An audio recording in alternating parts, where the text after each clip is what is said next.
Hello, ladies and gentlemen, boys and girls. This is Huggy the Mac, aka Huggy Mackin, aka Don Fettuccine. Now, this is my third time recording. The first time I recorded, or should I say take one, I didn't have a mic plugged up. Then take two, I didn't have a plugged up for the little transfer box or whatever you call it.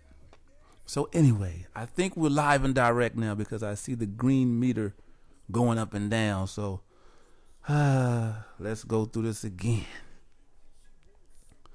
First of all, for the YouTube listeners, the smart Alex out there, I will be going from standard American English to African American, it's either vernacular English or English vernacular, because certain things need to be said precisely.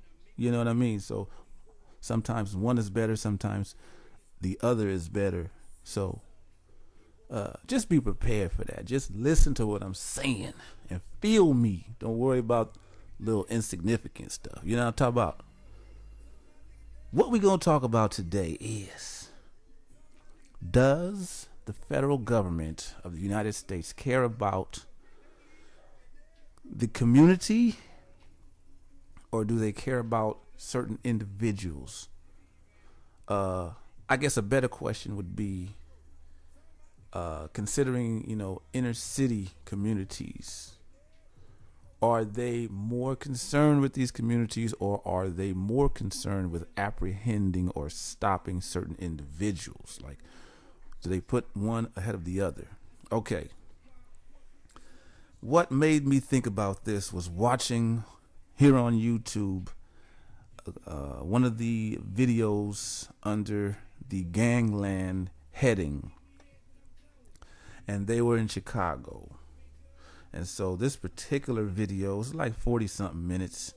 It was based on the GDs. So it was founded or originated as Gangster Disciples, but then it turned into something development. I think it's either growth development or general development. I gotta look that up.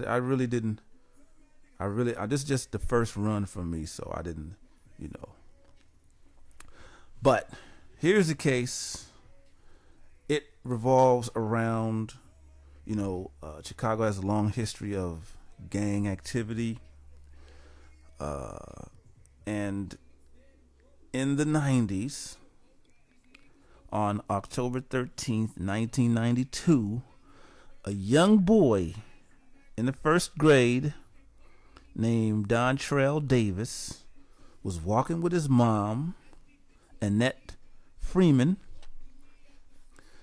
to school, to Jenner Academy of the Arts, also known as Jenner Elementary School, I believe. Please correct me if I'm wrong.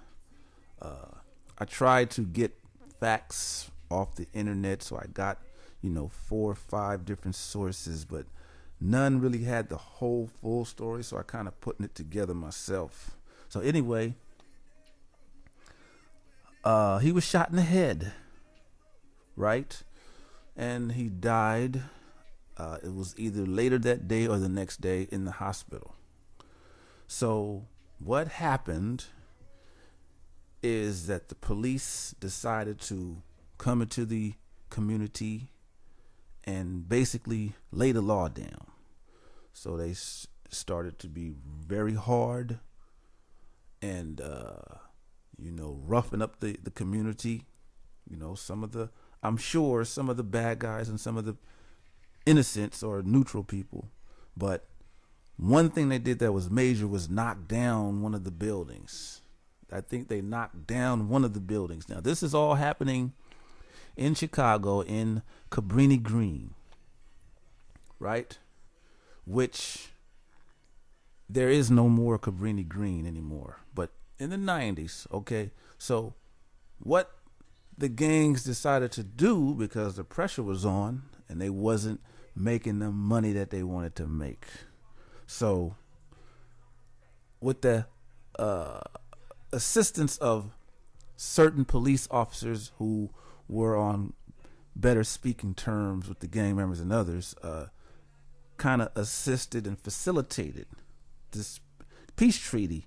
And probably to the surprise of the federal government, it went well.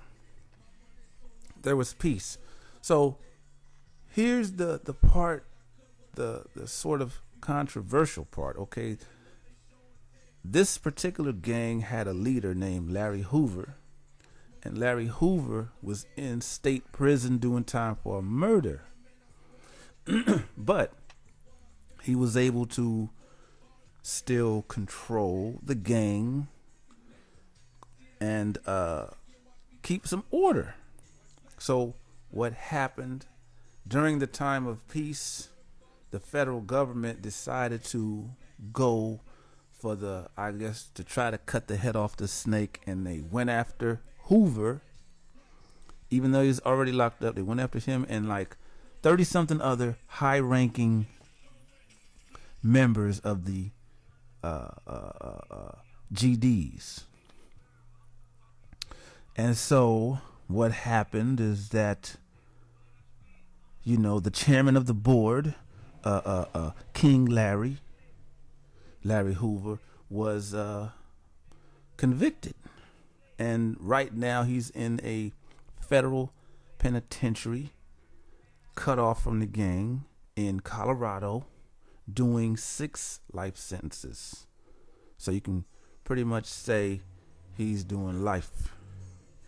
And so I want to know, right after this now, the gangs started to splinter off more than they had before, because they were able to, after some wars, they were able to settle things before. This time, groups splintered off. The documentary described it as a free-for-all. So I want to know why the federal government would turn a peaceful situation into a free-for-all. Like, I don't understand that. So is the federal government more concerned with stopping an individual? Larry Hoover? Or the community of Cabrini Green? I mean, which one was more, had more priority?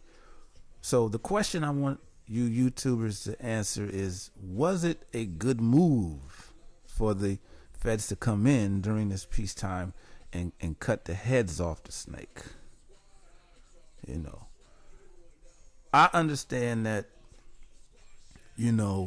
how the public feels about certain members of society, but just think about it a little bit.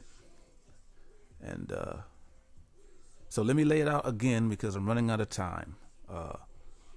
After tragedy and after police pressure, the gangs decided to, with the facilitation of the police, to have a peace treaty. During this peace treaty, the feds come in and start messing with the higher ups, which basically creates a free-for-all. Was that a good move? Thanks a lot for listening. This is Huggy the Mac, a.k.a. Huggy Mackin, a.k.a. Don Fettuccine, and I'm out.